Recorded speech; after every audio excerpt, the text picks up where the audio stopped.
Hey my listeners, कैसे हैं आप सब। उम्मीद करती हूँ अच्छे होंगे और मैं लेकर आ चुकी हूँ आपके लिए replaced bride of devil professor का न्यू एपिसोड। तो चलिए शुरू करते हैं इससे।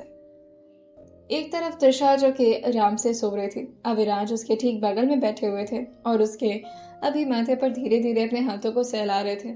लेकिन ऐसे करते करते अब रात ज्यादा हो चुकी थी और अब सुबह होने को आया था, जिससे अविराज को अपने जिम को भी करना था और साथ ही जिससे अविराज को अपना वर्कआउट भी देखना था और साथ ही अपना काम भी।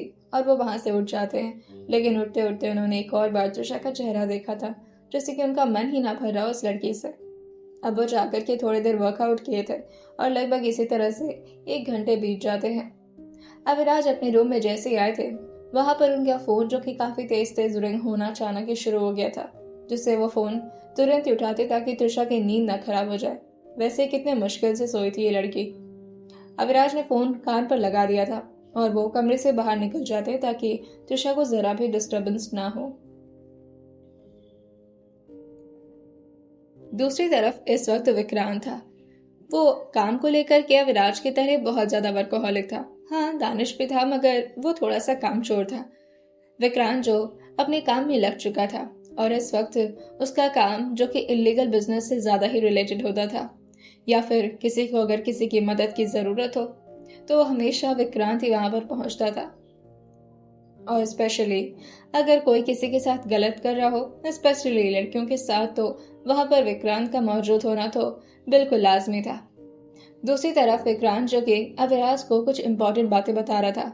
सर वो पॉलिटिशियन, मैंने उसे एक बार मना भी किया था, रिक्वेस्ट किया था, लेकिन वो नहीं माना सर उसकी लड़की का फोन आया, बहुत मुश्किल से उसने मुझे कॉल किया सर। उसका फोन भी ट्रेस हो रहा है सर।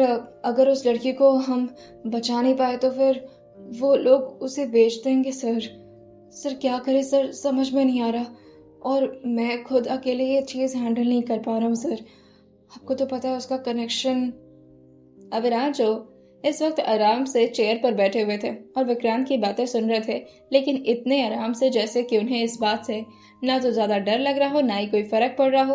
वो बस अपने लैपटॉप पर अपना दूसरा हाथ इधर उधर टैप किए जा रहे थे और उसकी बातों को लगातार सुनते हुए कहते हैं, आगे। सर वो लड़की बहुत ज्यादा घबराई हुई है सर।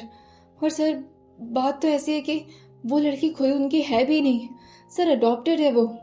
मुझे तो समझ में नहीं आ रहा, आखिर अगर ऐसा ही करना था तो फिर अडॉप्ट क्यों किया। ये सुनकर अविराज को हल्की हंसी आ गई थी और वो विक्रांत को समझाते हुए कहते हैं, बच्चा अडॉप्ट इसलिए किया था ताकि बाद में वो लड़की उनके काम आ पाए, उनके पॉलिटिकल डील में।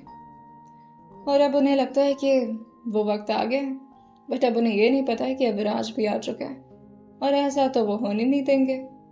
जैसे ही अविराज ने इतना बोला था, विक्रांत को सुकून मिलता है।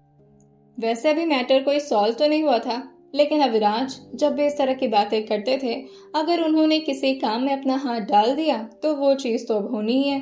विक्रांत जो थोड़ा आराम से सांस लेता है, लेकिन फिर अविराज को बताता है, सर वो पॉलिटिशियन तो है, लेकिन साथ में उनका काफी ज्यादा रुतबा है सर। उनको हार्म करना बहुत मुश्किल है सर अगर आप कुछ अगर आप मुझे ऑर्डर दे तो। तभी अविराज जो उसकी बातों को सुनते हैं, लेकिन तभी अचानक ही उन्हें कुछ एहसास हुआ था जैसे कि उनके पीछे कोई आकर खड़ा हो गया हो।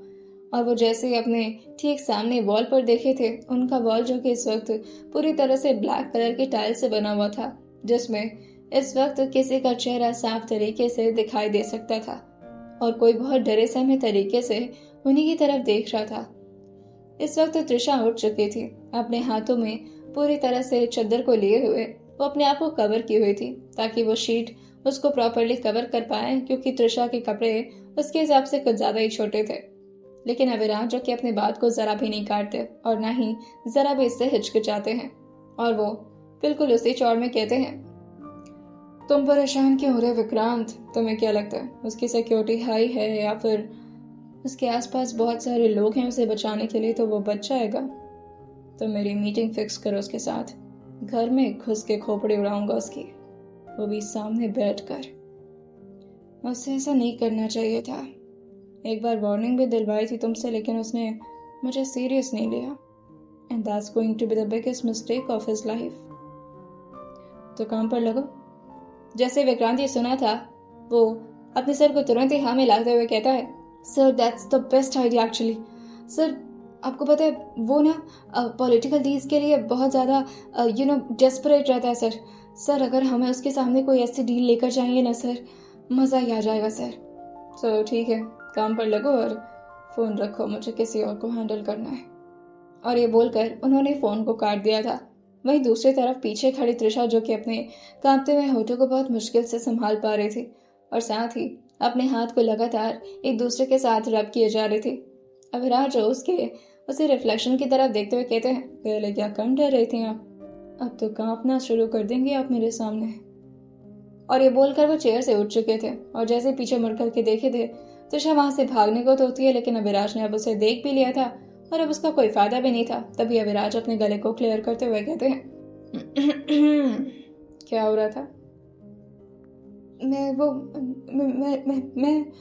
मुझे वो बाहर जाना था, वो थोड़ा सांस लेना था।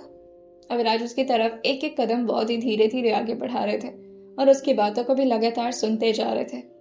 अपने चेहरे पर इस वक्त कोई भी एक्सप्रेशन नहीं रखे हुए थे, ताकि तृषा का डर थोड़ा देर तो कायम रहे कम से कम, वरना कहीं वो स्माइल की और तृषा का डर गायब हो जाए। अविराज उसके सामने पहुंचते हैं और जैसे अभी तृषा वहां से भागने वाली होती है, उसका हाथ जो कि अविराज के हाथों में बंध चुका था, जिससे वो और ज्यादा घबराते हुए कहते हैं, मैं वो घर जाना है, मुझे घर चले। अविराज उसके हाथों को धीरे धीरे देखते हुए और उसके साथ अपने हाथों से प्यार से उसके हाथों पर रब करते हुए कहते हैं, तृषा, डॉक्टर साहिबा हर बातें नहीं सुननी होती है ना, ये तो गलत बात है। इस बात पर तृषा अपने चेहरे को जल्दी जल्दी नाम हिलाते हुए, अपने कांपते हुए, थरथराते हुए होठों से कहती है, मैंने कुछ नहीं सुना, सच में मुझे नहीं पता, मैंने सच में कुछ, मैं तो अभी अभी आई थी, आप कुछ बात कर रहे थे क्या? अविराज जो कि उसके और ज्यादा करीब पहुंचते हैं और फिर उसके ऊपर के शीट जो कि उसने प्रॉपरली अपने ऊपर ढक रखा था, उसे अब धीरे धीरे उतारना शुरू कर दिए थे। ये देखकर तृषा जो कि अपने चेहरे को नाम में हिलाकर कहती है, नहीं ऐसा मत करिए, वो मेरा कपड़ा स्लीवलेस है और थोड़ा छोटा भी है, तो ये मैंने ढक रखा खुद को। उसकी बॉडी से पूरी तरह से वो शीट हटा चुके थे और उसे एक साइड में ऑलमोस्ट फेंकते हैं और फिर तृषा की कमर पर धीरे से अपने हाथों को ग्रैब करते हुए कहते हैं, तुम्हें क्या लगता है ऐसे अगर मेरे सामने आ जाओगी तो मेरी निगाहें तुम्हें क्या लगता है अगर तुम मेरे सामने ऐसे आ जाओगी तो मैं तुम्हें खा जाऊंगा? जैसे तृषा ने ये सुना था, वो बस अपनी नाक से कोड़ ली थी, क्योंकि उसे समझ में नहीं आया था, ये क्या बात हुई, खा जाऊंगा? ये क्या कोई जानवर है जो मुझे खा जाएंगे?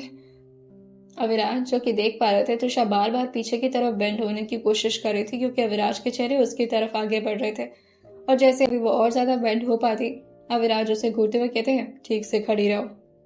जैसे अविराज ने कमांड दिया था, तृषा तो ऐसे उठी थी जैसे कि अगर उसने अविराज की कमांड नहीं मानी तो वो उसे यूं ही ग्रैब किए हुए ही मार डालेंगे। वो तुरंत ही खड़ी होती है, जिससे उसकी नाक जाकर के अविराज के चिन्ह पर लड़ गई थी। उसके नाक पर वो धीरे से सहलाते हुए कहते हैं, कितनी क्लमजी हो, खुद को चोट लगाती रहती हो। क्या बात है, घबराहट हो रही है, डर लग रहा है मुझसे? अविराज जो कि इतने सीरियस टोन में ये सब पूछ रहे थे, तृषा जो धीरे से कहती है, छोड़ दीजिए ना, मुझे वॉशरूम जाना है, मुझे छोड़ दीजिए, मैं आपके पास नहीं रहूंगी, मुझे घर जाने, मुझे कहीं तो जाने, यहाँ नहीं रहना। वो अपने मन में ही सब बोल रही थी, लेकिन बेचारी बस अपने चेहरे पर एक्सप्रेशन ही बना पा रही थी। उसकी तो हिम्मत ही नहीं हो रही थी कि वो अविराज को ठीक तरीके से देख पाए, लेकिन उसके बावजूद भी अविराज की आंखों में उसे देखना पड़ रहा था, ताकि वो खुद को नॉर्मल तरीके से रिएक्ट कर पाए और अविराज को लगे कि उसने कुछ भी नहीं सुना है। अविराज उसके गालों पर धीरे से अपने होठों को भी लगा पाते उससे पहले तृषा पीछे होते हुए कहती है, मुझे घर जाना है, कॉलेज का लेट हो रहा है ना। अविराज जो देखते हैं कि तृषा ने तो उनके किस को अवॉइड कर दिया, वो गुस्से में पहले तो तृषा को घूरे थे और फिर अपनी भौं में चढ़ाते हुए कहते हैं, मैं कुछ करने जा रहा था, तुम्हें पीछे नहीं होना चाहिए था। तृषा ये सुनकर थोड़ा घबराती है और फिर धीरे से अपने हाथों को ले जा करके उनके शर्ट के कॉलर के पास रखते हुए कहती है, वो मुझे एलर्जी हो जाती है, कोई मेरे गाल को टच करता है तो, वो मेरा स्किन बहुत सेंसिटिव है तो इस वजह से कोई मुझे किस नहीं कर सकता गाल पर। अविराज उसके होठों की तरफ देखकर कहते हैं, होठ तो सेंसिटिव नहीं होंगे ना, या फिर वो भी है। त्रिशा ये सुनते ही कहती है, मुझे कॉलेज जाना है। अविराज उसकी बातों को सुन करके उसे धीरे धीरे छोड़ते हुए कहते हैं, बहुत कॉलेज की याद आ रही है, कोई मिल गया क्या वहां पर?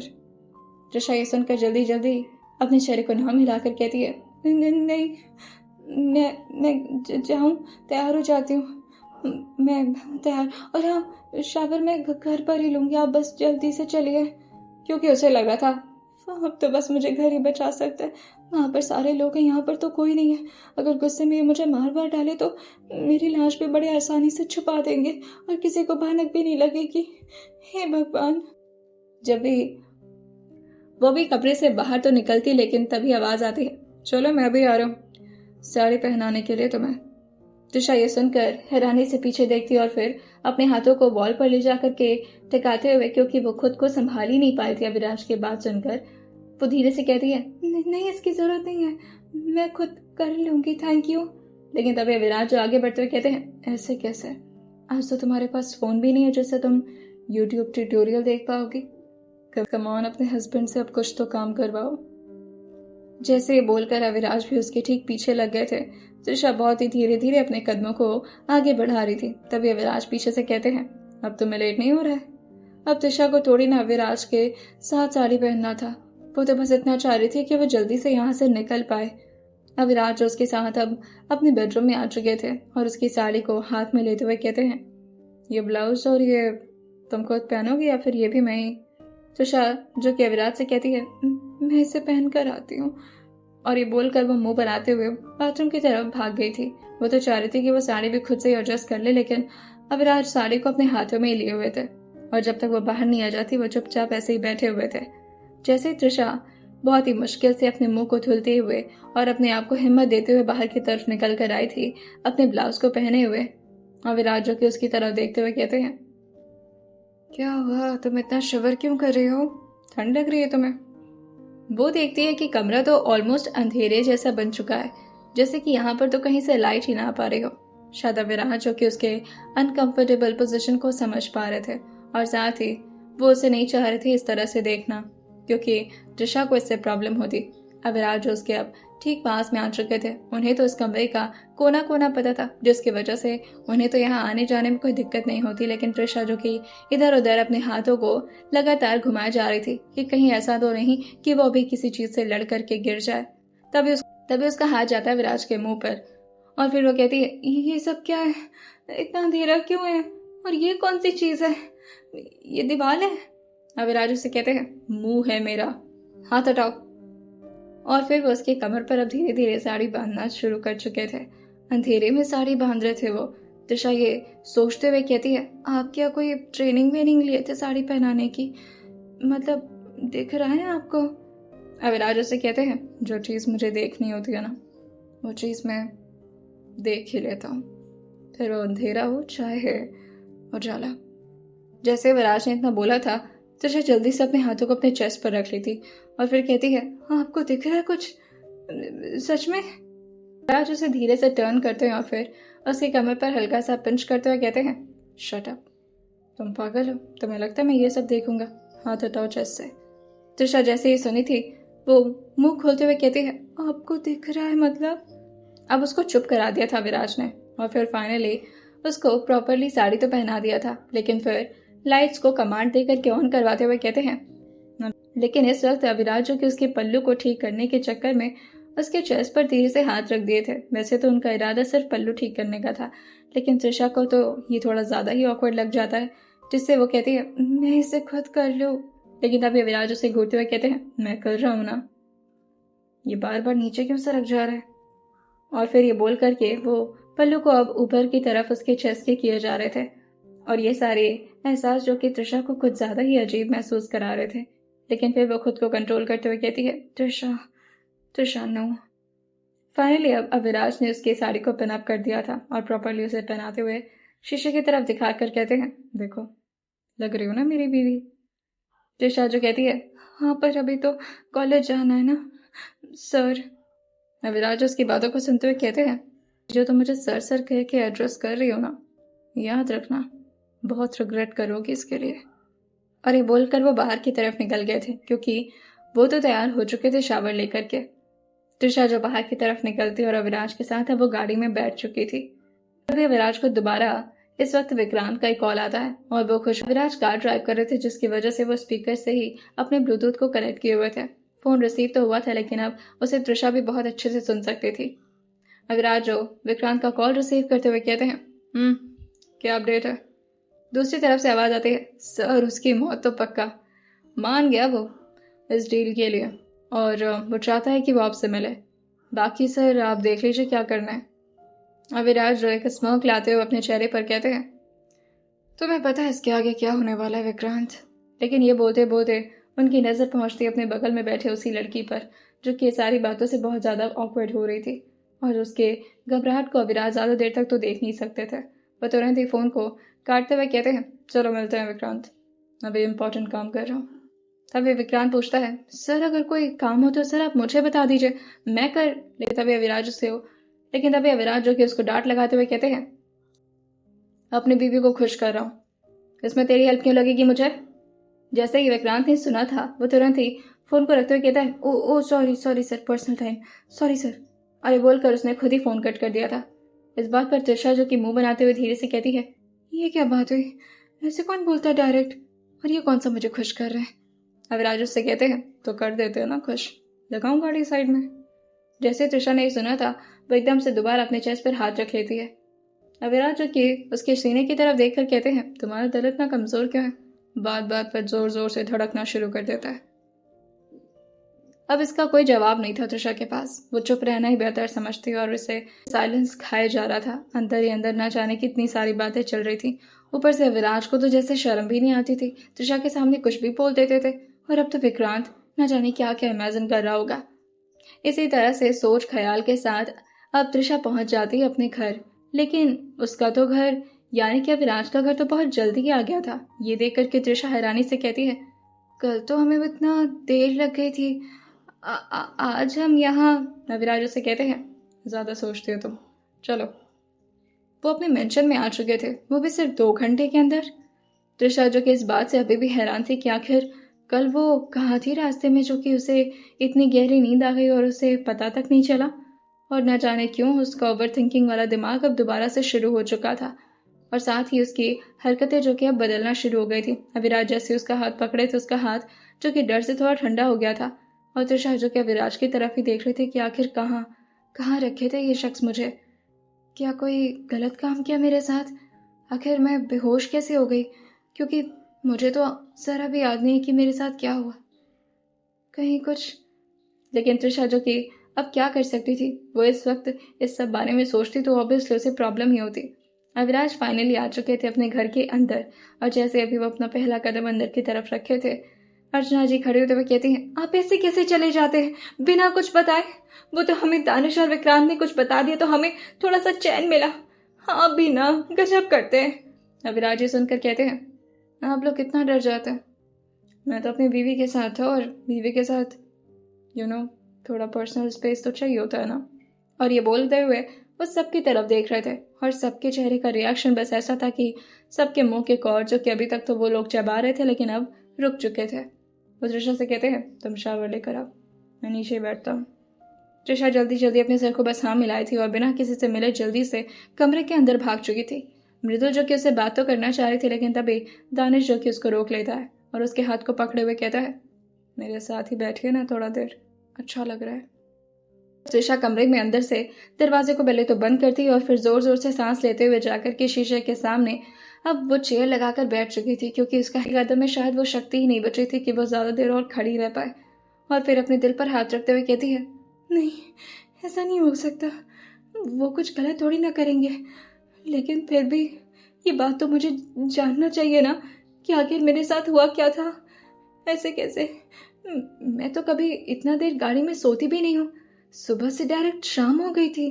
हाँ, मैं 11 बजे सुबह का निकली और रात के 7:30-8 बजे तक पहुंची वहां पर। इतना लंबा सफर आखिर कैसे? मैं पागल हो जाऊंगी, क्या करूं? लेकिन तब तक दरवाजे पर कोई धीरे धीरे नॉक कर रहा था।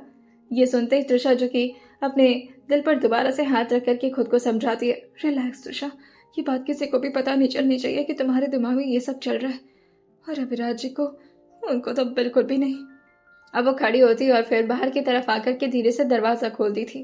दरवाज़ा जैसे ही खुला था, कोई पूरे हक से अंदर की तरफ आते हुए कहता है, अकेले अकेले टेंशन नहीं लेते हैं, दिमाग फट जाएगा आपका, छोटा सा दिमाग है, चलो जाओ जल्दी से शावर लो। तुषा ये सुनते करके बस हाँ मैं अपना सर तो हिलाई थी, लेकिन वो यही बात सोचे जा रही थी, हर बात कैसे पता चल जाती है ना कि मैं क्या कर रही हूँ क्या नहीं। क्या ये मेरे दिमाग में घुस कर बैठे रहते हैं? क्या है ये? मुझे इनके बारे में कुछ ठीक से पता भी नहीं है। आज उस पॉलिटिशियन को मारने के बारे में भी बात कर रहे थे। मुझसे मुझसे कोई गलती हो गई थी क्या कान्हा? माना कि आपको हमेशा डांट लगाती रहती हूँ, लेकिन इसका बदला पैसे लेंगे? आप मुझे किसके हवाले छोड़ दिए हैं? तभी एक आवाज़ उसके कानों में आती है, माफिया। जैसे त्रिशा ने सुना था, वो झटके से पीछे की तरफ मुड़ती और साथ ही उसके चेहरे का एक्सप्रेशन ऐसा था कि बस उसके चेहरे से सारा रंग उतर गया था। तभी विराज जो इस वक्त अपने फोन पर किसी से कुछ रिकॉर्डिंग करके भेज रहे थे, जैसे अब विराज ने ये माफिया वर्ड यूज किया था, वो भी तब जब त्रिशा ये सारी बातें उनसे पूछ रही थी, यानी कि खुद से पूछ रही थी। उसे नहीं लगा था कि कान्हा जी इतनी जल्दी उसका कभी जवाब देंगे, और वो जल्दी जल्दी अब अपने कपड़े को लेकर के बाथरूम के अंदर भागते हुए अब फिर से जोर जोर से सांसें लेते हुए कहती है, ये क्या था? नहीं, ऐसा थोड़ा होता है। वो तो डॉक्टर है ना। हाँ, वो तो डॉक्टर हैं, मेरे प्रोफेसर हैं। हम ये सब थोड़ी ना करेंगे, वो नहीं कर सकते। पर उन्होंने माफिया क्यों बोला? नहीं, वो किसी से बात कर रहे होंगे, शायद माफिया के बारे में ही बात कर रहे होंगे। बहुत सारे सवाल चल रहे थे त्रिशा के दिमाग में। बस ऐसा लग रहा था कि वाकई उसका छोटा सा दिमाग फट जाएगा। अब वो शावर के नीचे थी, ठंडे ठंडे पानी जो कि उसके बालों को भिगो रहे थे, लेकिन उसके दिमाग से वो सारी टेंशन अभी भी गायब नहीं कर पा रहे थे। फाइनली त्रिशा अब उन कपड़ों में आ चुकी थी जो कि वो लेकर के बाथरूम के अंदर आई थी, और बाहर की तरफ निकलते हुए किसी दूसरे दुनिया में गुम होकर के अपने बालों को पोंछते हुए एक एक कदम बढ़ाए जा रही थी। तभी अचानक ही उसके शरीर जाकर टकराते किसी मजबूत चीज से, और ये चीज कोई और नहीं बल्कि अविनाश थे, जो कि उसको बहुत ही ध्यान से नोटिस करते हुए कहते हैं, तुम इतना डरी सा हमें क्यों लग रही हो आज? तबीयत ठीक नहीं है क्या? अगर तबीयत ठीक नहीं है तो हम एक काम करते हैं, हम कॉलेज नहीं जाते हैं, ठीक है? त्रिशा सुनकर कहती है, हाँ हम कॉलेज नहीं जाते का क्या मतलब है? आपको तो जाना ही पड़ेगा ना, आप तो। लेकिन तभी अविनाश उससे कहते हैं, तुम पागल हो? मेरी बीवी की तबीयत खराब है और मैं कॉलेज जाऊंगा? तुम्हारे साथ ही रहूंगा। और फिर वो बेड की तरफ इशारा करते हुए कहते हैं, तुम बेड पर लेट ही रहना और मैं तुम्हारे ठीक बगल में बैठ करके तुम्हारी केयर करूंगा। जैसे त्रिशा ने सुना था, वो फीकी से स्माइल अपने चेहरे पर लाते हुए कहती है, नहीं इसकी ज़रूरत नहीं है, मैं ठीक हूँ ना, मैं चलती हूँ कॉलेज, मैं चल रही हूँ। और ये बोलकर बस वो अपनी थूक करके जा रही थी। और फिर जल्दी जल्दी फाइनली वो तैयार हो चुकी थी, डेनिम प्लाजो के साथ, और ऊपर उसने वाइट कलर की कुर्ती डाली हुई थी। साथ ही उसने एक छोटा सा स्टोल भी लिया हुआ था। लेकिन अभी वो बाहर की तरफ निकल पाती, अविनाश उसे कहते हैं, मेरे शादी का कोई निशानी अपने साथ नहीं रखोगी? कुछ तो। त्रिशा ये सुनकर कहती है, वैसे वहाँ पर कोई एक्सेसरीज अलाउड नहीं है। अब कॉलेज में कोई लड़कियाँ जल्दी पहन कर नहीं आती हैं सब, और फिर अगर हॉस्पिटल जाना पड़ गया तो डॉक्टर को कितना सिंपल रहना होता है, आपको भी पता है ना। ये सुनते अविनाश कहते हैं, हाँ तो मैं एक्सेसरीज की बात थोड़ी ना कर रहा हूँ। तभी त्रिशा कहती है, तो क्या सिंदूर लगा कर जाऊँ कॉलेज? सब चिढ़ाएंगे मुझे, और इस बारे में तो किसी को कुछ भी नहीं बताना है ना।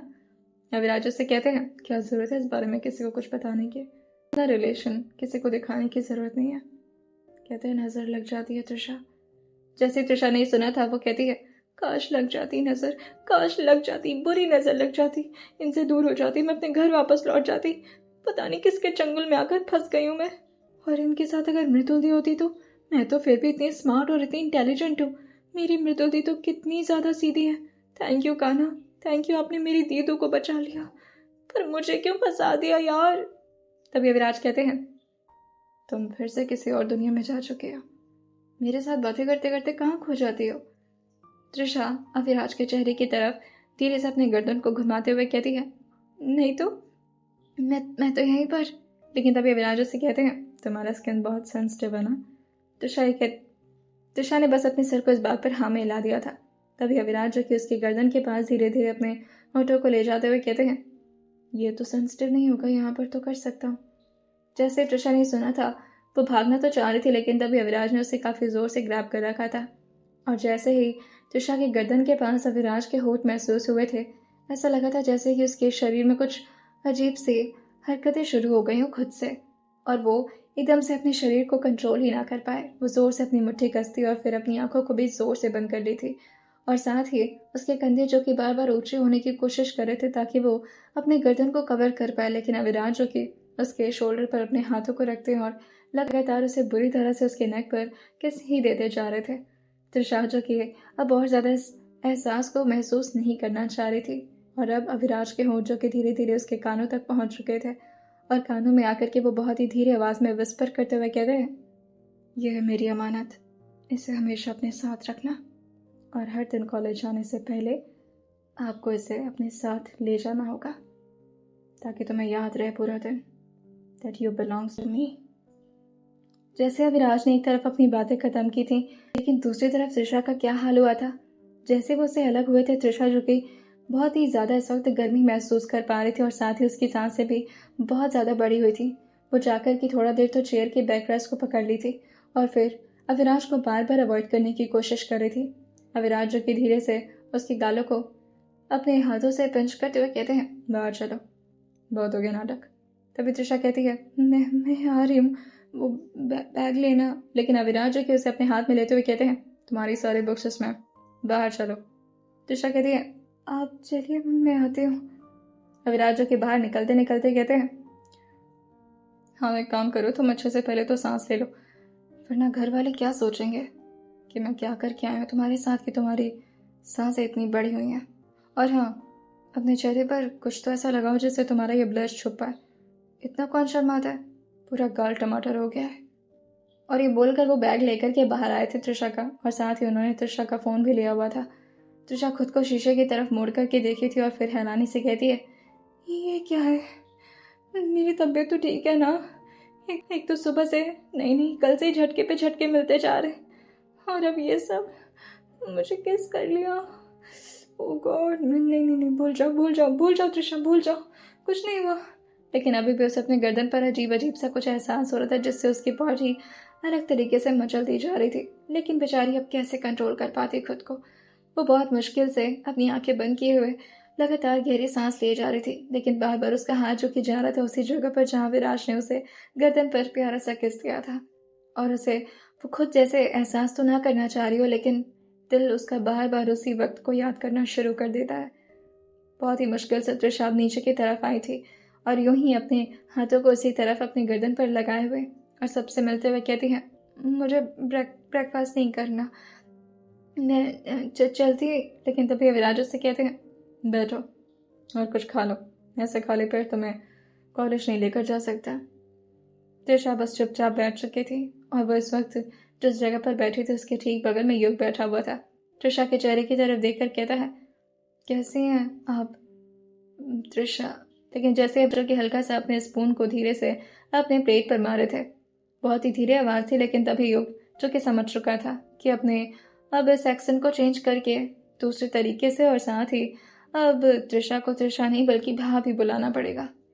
और फिर वो अपनी बातों को चेंज करते हुए कहता है, आई मीन भाभी। इस बात पर दानिश और वीर को थोड़ी हंसी आ रही थी और वो बस अपने चेहरे को नीचे झुकाए हुए थे। बेचारे का दिल इतनी बुरी तरह से टूटा था कि देवदास ही बन गया था वो अब चेयर को साइड करते हुए कहता है, मैं नहीं खाऊंगा, मेरा हो गया। और ये बोलकर वो जाता तो है, लेकिन तभी आवाज़ आती है, ऐसे कैसे नहीं खाओगे भाई, 3 पराठे तो चाप गए तुम, और अब कह रहे हो कि नहीं खाओगे। जाओ बनो देवदास, 3 पराठे खा करके।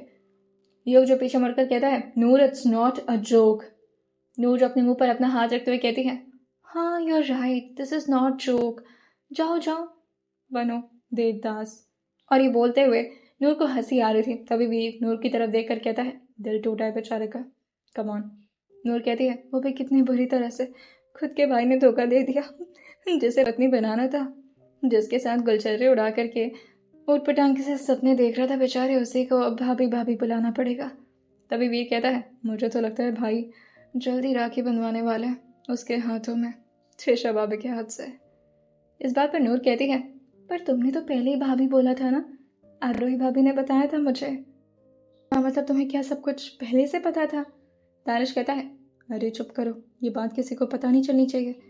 वीर तो अच्छा दोस्त है ना मेरा, बता देता हूँ उसको सब कुछ। अरे छोटा बच्चा है मेरा। तभी आरोही जो कहती है, तो त्रिशा कैसी रही कल की रात? त्रिशा इस बात पर अभी तो एक कॉल बहुत मुश्किल से डाली थी, लेकिन जैसे ही उसके कॉल अभी गले तक पहुंच पाते वो पूरी तरह से सरक चुके थे और त्रिशा जो कि अब चेयर पर बैठे बैठे जोर जोर से खांसना शुरू कर दी थी। अविराज जो कि तुरंत ही उसके हाथ में ग्लास देते हुए कहते हैं, पानी पियो। और फिर वो आरोही जी की तरफ देखकर कहते हैं, हाँ भी क्या सवाल कर रहे हैं, खाना तो खा लेने दीजिए बेचारे को। इस बात पर अर्चना जी कहती हैं, क्यों कल पूरा दिन भूखा रखा है क्या इसको?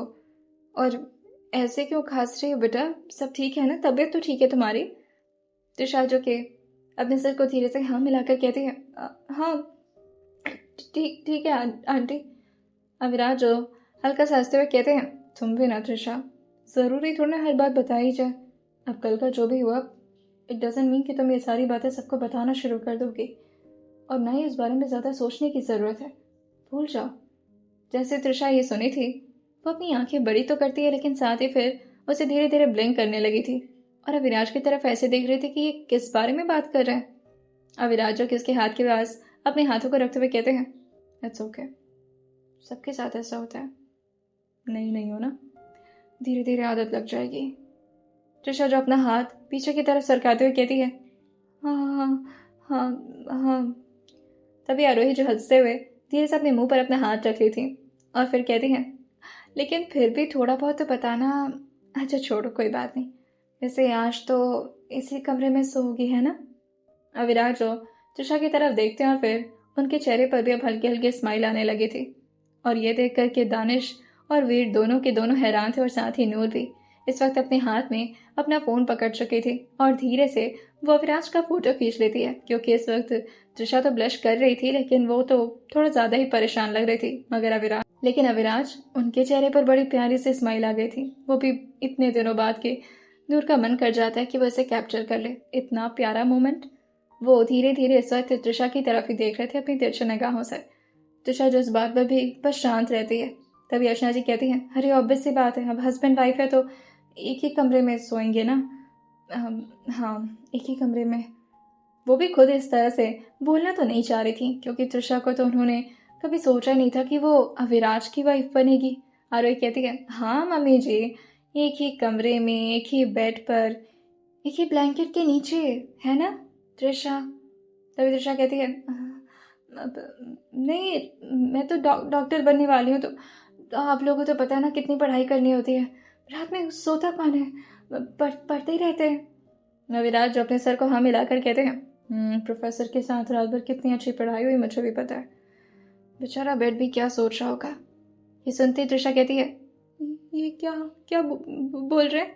अविराज उसे कहते हैं, पढ़ाई के बारे में बता रहा था, वो बेड भी क्या सोच रहा होगा, रात भर कितना पढ़ते हैं दोनों। I mean, दोनों नहीं, सिर्फ आप, मैं तो पढ़ा रहा था ना। त्रिशा सुनकर कहती है, हाँ हाँ हाँ। वो खुद से ही मन में इस वक्त अविराज को गालियों पर गालियां देती जा रही थी। कैसे लीचड़ इंसान है, इनको समझ में नहीं आ रहा है कितना ऑकवर्ड बन रहा है ये सब कुछ मोमेंट। सब लोग मुझे ऐसे घूर घूर कर देख रहे हैं और ऊपर से ये है कि मजे लिए जा रहे हैं। और कौन सा बेड, ये तो मेरे साथ सोए भी नहीं थे, काउच पर भाग गए थे रात में। बात कर रहे हैं, उल्लू कहीं के बता दूं क्या सबको? लेकिन वो अब क्या ही बताती है सबको। फिर वो खड़े होते हुए कहते हैं, बस हो गया मेरा नाश्ता। अविराज भी उसके साथ खड़े होते हुए कहते हैं, अब अच्छा से कहा करो, एनर्जी ज़्यादा लगेगी, रात भर पढ़ाई करनी है ना। और ये बोलकर वो अब वहाँ से बाहर निकल चुके थे। वो तो यहाँ से निकल गए थे ऑकवर्ड सा सिनारियो बनाकर। त्रिशा जो कि अब जल्दी जल्दी खुद को वहाँ से निकालना तो चाह रही थी, लेकिन तभी आरोही कहती है, अरे त्रिशा, तो क्या है ना, जब यहाँ की बहू बाहर निकलती है, इवन यहाँ के घर के कोई भी सदस्य बाहर जाते हैं ना, तो अब पैर छूकर जाते हैं बड़ों का। ये सुनते ही त्रिशा कहती है, ओ आई एम सॉरी, मुझे नहीं पता था। और ये बोलकर वो अर्चना जी के पैरों के पास झुकती तो है, लेकिन तभी अर्चना जी खड़े होते हुए कहती हैं, इधर आओ। और फिर वो उसे एक साइड में ले जाकर के धीरे से उसका हाथ पकड़ते हुए कहती हैं, देखो जो भी हुआ ये मेरी मर्जी से तो नहीं हुआ है, और मुझे नहीं लगता कि तुम्हारी भी मर्जी है या फिर तुम्हारी मजबूरी। पर देखो, मृदुल की बात अलग थी तृषा। मृदुल बहुत ज़्यादा सिंसियर है और वो हर सिचुएशन को बहुत अच्छे से हैंडल कर लेती है। तुम तो बच्ची जैसी हो। अविनाश के साथ रहना कोई मामूली बात नहीं है। और अगर ऐसा होता कि हम किसी भी लड़की को अविनाश के लिए चुन सकते तो हम पहले ही चुन चुके होते। हमने मृदुल को देखा है, वो किस तरह से। खैर छोड़ो, मैं बस तुमसे इतना कहना चाहूँगी कि तुम अविनाश के साथ थोड़ा अच्छे से रहना। उसे गुस्सा थोड़ा मतलब आ जाता है कभी कभी, तो तुम डरना नहीं। हाँ, ये सुनकर त्रिशा कहती है, गुस्सा भी आता है अभी? मेरे ऊपर गुस्सा करेंगे? तभी आरोही जी आकर के ठीक अब अर्चना जी के बगल में खड़े होती हैं और फिर त्रिशा को इतना घबराता हुआ देख कर कहती हैं, अरे बाबा क्यों इतना डरती हो? थोड़ा बहुत गुस्सा तुम्हें भी तो आता ही होगा ना। इस बात पर त्रिशा जो कि अपने नेल को अपने हाथों में गड़ाते हुए कहती है, मीरा मीरा तो बस चले ना, उनका थोबड़ा ही बदल डालूं मैं, पर कहाँ कहाँ पॉसिबल है ये? और फिर कहती है, नहीं मुझे कहाँ गुस्सा आता है, मैं तो बस ऐसे ही हूँ। तभी इस बात पर अर्चना जी कहती है, पर उसे आता है गुस्सा, इसलिए तृषा कोशिश करना कि उसे गुस्सा मत दिलाना। आरोही जो प्यार से तृषा को समझाते हुए कहती है, वो क्या है ना, इस पूरे घर में या तो पापा जी का गुस्सा या तो अविराज जी का गुस्सा, ये दोनों लोग इसमें फेमस हैं। मेरे हस्बैंड को गुस्सा आता है तो वो बहुत ज़्यादा साइलेंट किलर है। वो बाहर निकल जाते हैं लेकिन किसी पर चिल्लाना उन्हें ज़्यादा पसंद नहीं है। पर अविराज का थोड़ा सा अलग है। ये सुनकर त्रिशा कहती है, वो चिल्लाते हैं? तब इस बात पर वीर आकर कहता है, मारते भी हैं। नूर जो अब उसके ठीक सामने आकर के पहुंच जाती है। अब सब वहां पर थे तो नूर अकेले क्या करती, जिससे नूर भी आकर के त्रिशा के सामने खड़ी होते हुए कहती है, बहुत ज्यादा मारते हैं भाभी, आप प्लीज बच कर रहना, ठीक है? मृदुल जो प्यार से त्रिशा से कहती है, यार तुम इतना घबराओ नहीं, मैं हूं ना तुम्हारे साथ। और ये बोलकर उसका हाथ पकड़ ली थी। अब दानिश भी वहां पर आ चुका था और फिर त्रिशा को संभालते हुए कहता है, डोंट वरी, जब भी सर गुस्सा होंगे ना तुम मुझे बता देना। तभी त्रिशा ये सुनकर थोड़ा इमोशनल होते हुए कहती है, थैंक यू, आप बहुत अच्छे हैं भाई, इवन सबको थैंक यू। तभी दानिश कहता है, ओहे अच्छा बच्चा नहीं हूँ मैं, वो तो मुझे पहले ही भाग जाना है ना, इस वजह से मैं पहले ही तुमसे पता करवा लूंगा, क्योंकि सर का गुस्सा मैं नहीं हैंडल कर पाता। वो जब गुस्साते हैं तो ऐसा लगता है कि। तभी बाहर से आवाज आती है, वहीं पर रहना है क्या? जैसे विराज ने इतना बोला था त्रिशा कहती है, वो गुस्सा कर रहे हैं क्या? सारे लोग अपने चेहरे को नाम हिला दिए थे, बस मृदुल को नहीं पता था विराज के गुस्से के बारे में, जिससे वो बस शांत खड़ी रहती है। तभी वीर कहता है, इसे गुस्सा नहीं कहते, इसे तो उनका प्यार भरा लहजा कहते हैं। आप जल्दी जाइए वरना खामखा। तभी त्रिशा कहती है, गुस्सा आ जाएगा। और ये बोलकर जब वो जल्दी से बाहर की तरफ भाग चुकी थी दौड़ते दौड़ते, और इतने छोटे छोटे कदमों के साथ जिस तरह से वो बच्चों की तरह दौड़ रही थी, अविराज उसको रोकते हुए कहते हैं, इतना क्या भाग रही हो, मैराथन दौड़ना है तुम्हें? त्रिशा सुनकर कहती है, नहीं वो आपको जैसे वो अभी अपनी बात बोल पाती है उससे पहले ही वो अपने मुंह पर हाथ रखते हुए कहती है, कुछ नहीं, चलते हैं। अविराज बस के लिए दरवाजा खोलते हुए कहते हैं, चलते हैं।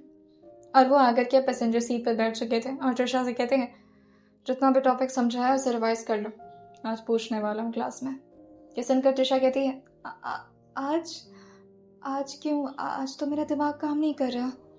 ये सुनकर के विराज जो कि हल्का सा हंसते हुए कहते हैं, बोल तो ऐसे भी जैसे हर दिन बड़ा अच्छा काम करता है, तुम्हारा दिमाग कभी काम नहीं करता Trisha, and this is the fact.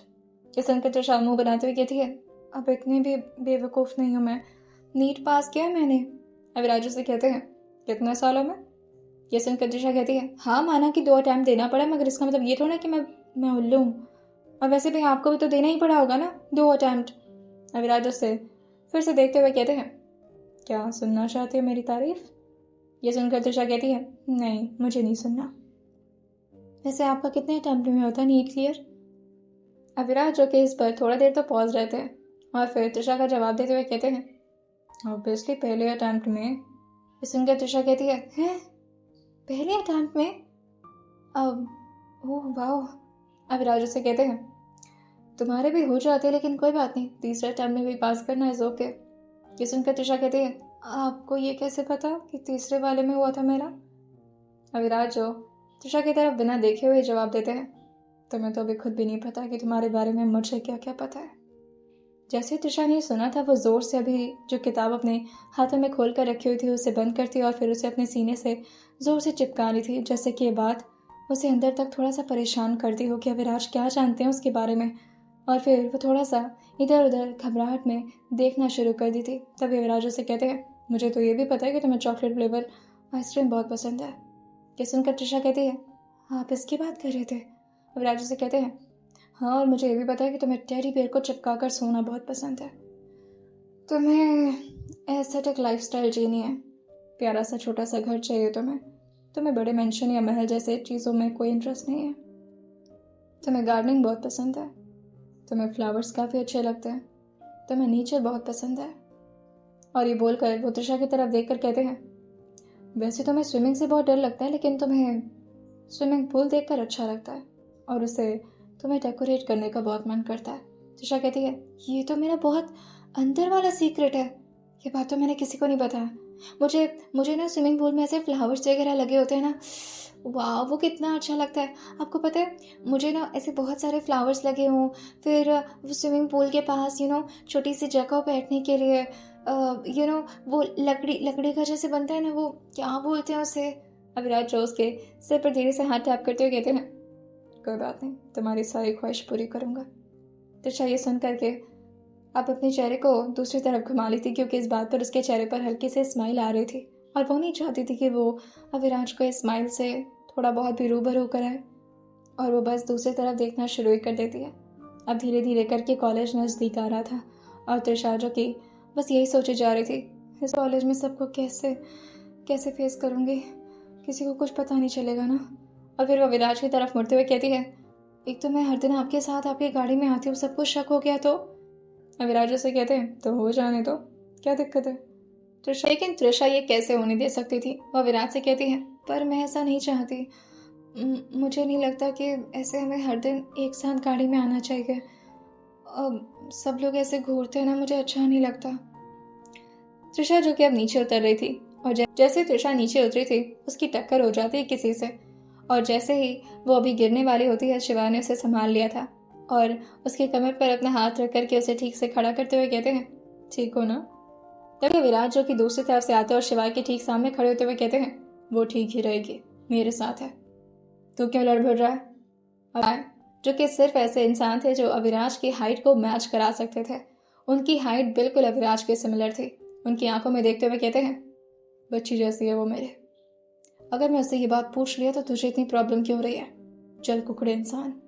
ये सुनकर के अविराज जो एक बार त्रिशा की तरफ देखते हैं और फिर उसे इशारा कर देते कि वो अपने क्लास में जाए, और शिवाय को घूरते हुए कहते हैं, दूर रहे उससे। इस बात पर शिवाय जो हंसते हुए आकर के अविराज के कंधे पर हाथ रखते हुए कहते हैं, उससे तो मैं दूर ही रहूंगा, वो तो मेरी बहन जैसे है। But what about your sister Noor, उसका क्लास कैसा। लेकिन तभी अविराज जो कि उसको दूर करते हुए कहते हैं, Shivaay, don't you dare to talk about my sister, दूर रहे उससे, और उसके ऊपर गंदी नजर डाली ना तो मुंह तोड़ दूंगा तेरा। इस बात पर शिवाय जो हंसते हुए कहते हैं, अच्छा रियली, ओह देखते हैं। और ये बोल करके वो अपने कैबिन में जा चुके थे और अविराज अपने कैबिन में, और तभी वो अपने हाथ में लेते हैं इस वक्त अपना फोन जिसमें वो नूर की फोटो को देख रहे थे। अविराज को वो वक्त याद आ जाता है, महज 4 साल की लड़की जो कि अकेले एक मंदिर के सीढ़ियों पर बैठे हुए न जाने किसका इंतजार कर रही थी और उसे कोई छोड़कर चला गया था, और अविराज जो कि उसकी तरफ देख करके बस न जाने क्यों स्माइल कर देते हैं। अविराज जो कि मंदिर जाने में बिल्कुल भी दिलचस्पी नहीं रखते थे। हाँ, वो बात अलग थी कि अर्चना जी उन्हें पकड़कर अपने साथ लेकर गई थी। बहुत भीड़ था वहां पर। वो बच्ची जो कि अभी तक तो अविराज को दिखती है, लेकिन फिर थोड़ी देर बाद ही उनकी आंखों से ओझल हो चुकी थी, जिससे अविराज इधर उधर उसे ढूंढना शुरू कर देते हैं। लेकिन सिर्फ उनकी निगाहें अभी उसे ढूंढ रही थी, अचानक उनके हाथों में किसी छोटे छोटे हाथों का एहसास हुआ था, और वो आकर के अविराज के हाथ को पकड़ ली थी और धीरे से कहती है, भाई भाई भूख लगी है, खाना दे दो। वो छोटी सी बच्ची बहुत ही प्यारी थी। ऐसा लगता जैसे कि किसी अच्छे फैमिली से हो, मगर किसी ने जानबूझकर के उसे इस तरह से बीच रास्ते में छोड़ दिया हो। अविराज ने उसे अपने गोद में उठा लिया था। अविराज भी कोई ज्यादा बड़े बच्चे नहीं थे, लेकिन हाँ, फिर भी उनकी जिद थी कि नूर उनके साथ रहे, और अविराज की जिद थी जिससे अर्चना जी विश्वराज जी से बात करती हैं, और उन्होंने भी नूर को अपने साथ रखने का डिसीजन ले लिया था। वो उसकी तरफ देखकर उसकी फोटो को अपने हाथों से अभी टच करते हैं, लेकिन फिर उन्हें याद आता है कि अब तो उनकी बहन बहुत बड़ी हो गई है। और फिर वो उसी फोटो को धीरे से अपने होठों से लगाते हुए कहते हैं, शिवा तुम्हारे लिए बेस्ट है, मगर उसके बावजूद भी अभी बहुत परेशान करना बाकी है उसे। मेरी बहन इतनी प्रेशियस है, इतनी आसानी से थोड़ी ना मिल जाएगी किसी को।